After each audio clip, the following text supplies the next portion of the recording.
स्वागत आपका, धन्यवाद। ये बात डिप्लोमेटिक सेक्टर में किस तरह से ली गई कि इलेक्टेड गवर्नमेंट को लात मारकर एक डिक्टेटर जो आर्मी के चीफ है, जिसका बहुत दागदार कैरियर है, उसको व्हाइट हाउस बुलाया गया। दूसरा, ईरान के साथ अमेरिका जो कर रहा है, क्या वो जस्टिफाइड है? और दुनिया भर के कन्फ्लिक्ट जोन वार जोन में क्यों तब्दील हुए? और ये दुनिया भर में अस्थिरता ये ट्रंप की नीतियों के कारण जो उत्पन्न हुई है, इसका क्या जवाब है और किस तरह की चर्चा डिप्लोमेटिक सेक्टर में लोग कर रहे हैं? धन्यवाद ब्रिजेश जी, एक बार फिर से आपको मुझे अपने शो में बुलाने के लिए। और ये देखिए, आपने जो सवाल किया है ये बिल्कुल स्पष्ट है, जग जाहिर है कि पाकिस्तान की जो जमहूरियत है, जो लोकतंत्र है, वो दिखावे का लोकतंत्र। और जैसा कि माननीय सांसद राजीव जी ने कहा कि वहां पर जो सरकारें हैं वो पपेट जो गवर्नमेंट्स होती हैं, वहां के जो प्रधानमंत्री हो, राष्ट्रपति हो, वो कठपुतली की तरह से होते हैं। और रियल जो डिसीजन मेकर्स हैं वो पाकिस्तान की सेना और वहां की जो खुफिया एजेंसी आईएसआई की लेती।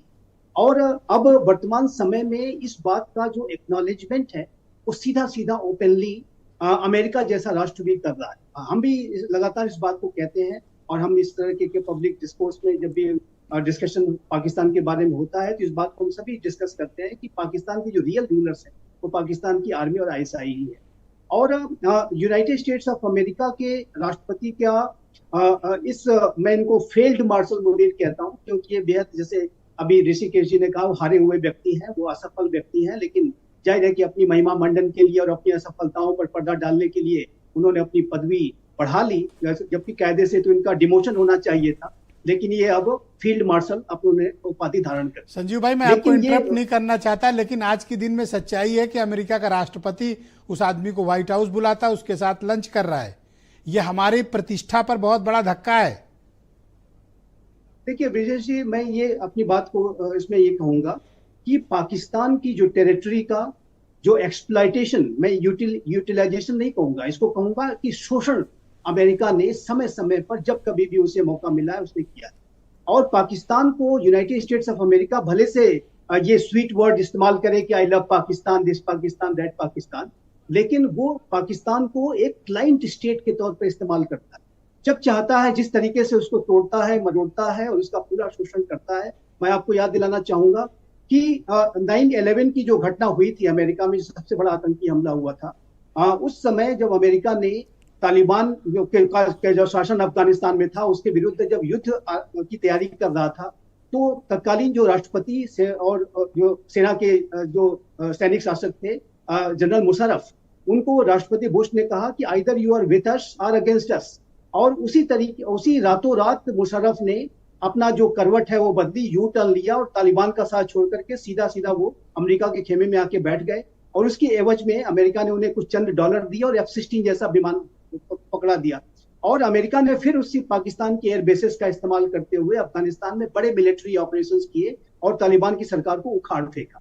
और उसके पहले अगर आप देखिए तो सोवियत यूनियन के खिलाफ भी लड़ाई लड़ने के लिए अमेरिका ने पाकिस्तान की टेरिटरी का एक्सप्लॉयटेशन किया है। आतंकवाद के खिलाफ अनेक तरीके के ड्रोन हमले करने के लिए पाकिस्तान की एयर बेसिस का इस्तेमाल हमेशा से अमेरिका के द्वारा किया जाता रहा है। आप फैक्ट सही प्रस्तुत कर रहे हैं, लेकिन ट्रंप के जो स्टेटमेंट, उनके आचरण और जो पॉलिसीज हैं, वो सिर्फ हमारे लिए ही नहीं, दुनिया के किसी मुल्क, किसी भी कन्फ्लिक्ट जोन या किसी भी कॉन्टिनेंट में देखें, वो एक डिफरेंट ओपिनियन के साथ आ रहे हैं। वो ओपिनियन अमेरिका के नीतियों के साथ मैच नहीं करती। देखिए, यूनाइटेड स्टेट्स ऑफ अमेरिका के वर्तमान राष्ट्रपति एक अनकन्वेंशनल पॉलिटिशियन, ये एक बिजनेसमैन पॉलिटिशियन, और इनके जो बातों में आप देखेंगे कि हमेशा एक ट्रांजैक्शनल अप्रोच रहता है, कॉस्ट बेनिफिट एनालिसिस। उनको कितना फायदा हुआ, रशिया यूक्रेन का युद्ध अगर वो शांत करा रहे हैं तो मिनरल की डील उन्हें मिली या नहीं मिली, उनका एक बहुत प्राइम कंसर्न होता है। भारत और अमेरिका के बीच, भारत और पाकिस्तान के बीच में जो सिचुएशन बनी थी उसका डीएस्केलेशन हुआ, तो उसमें अमेरिका को और उनको कितना फायदा हुआ, उनके बारे में लोगों ने आर्टिकल्स क्यों नहीं लिखे। कल उन्होंने जो बयान दिए हैं सर, मुझे बड़ा अचरज है। मैं 2 इंसिडेंट आपकी और दर्शकों की जानकारी में लाना चाहता हूँ। एक राष्ट्राध्यक्ष सर दूसरे राष्ट्राध्यक्ष के साथ, कैसा भी देश हो, कुछ भी हो, बड़े सम्मान के साथ, अदब के साथ पेश आता है। कभी किसी के साथ दुर्व्यवहार, बदतमीजी, एग्रेशन, इस तरह की हरकतें नहीं होती हैं।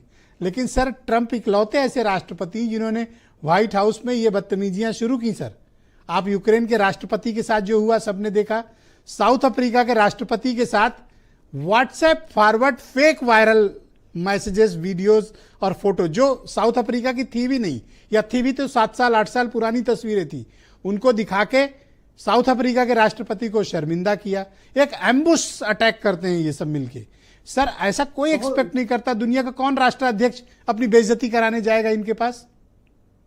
ये बहुत ही अनसिविलाइज्ड, अनप्रेसिडेंटेड ये व्यवहार था, चाहे वो राष्ट्रपति जेलेंस्की के साथ रहा हो या रामाफोसा उनके साथ रहा हो, साउथ अफ्रीका के राष्ट्रपति के साथ। जाहिर है कि ये जो व्यवहार है, एक ऐसे राष्ट्र जो कि अपने आप को विश्व का सबसे पुराना लोकतंत्र होने का दम भरता है, दुनिया को वैल्यूज सिखाने की कोशिश करता है, ह्यूमन राइट्स और बड़े बड़े वैल्यूज की बातें करता है, उसके राष्ट्रपति के द्वारा इतना ट्रांजैक्शनल व्यवहार करना कि उनको उनके घर में जो जेनोसाइड वगैरह की तस्वीरें दिखाना, और जेलेंस्की को तो ऐसा लगा कि उनके बीच में कोई अरे सर हाथापाई तक हो सकती है। सिचुएशन न संभलते तो मतलब मारपीट के रास्ते शुरू कर लेने वाला है। इस तरीके का मतलब व्यवहार है, क्या दिमाग है भाई, बिल्कुल मतलब मैं अपेक्षित हचरज में हूं भैया, राष्ट्रपति हो भी अमेरिका के, तुम हाथापाई करोगे?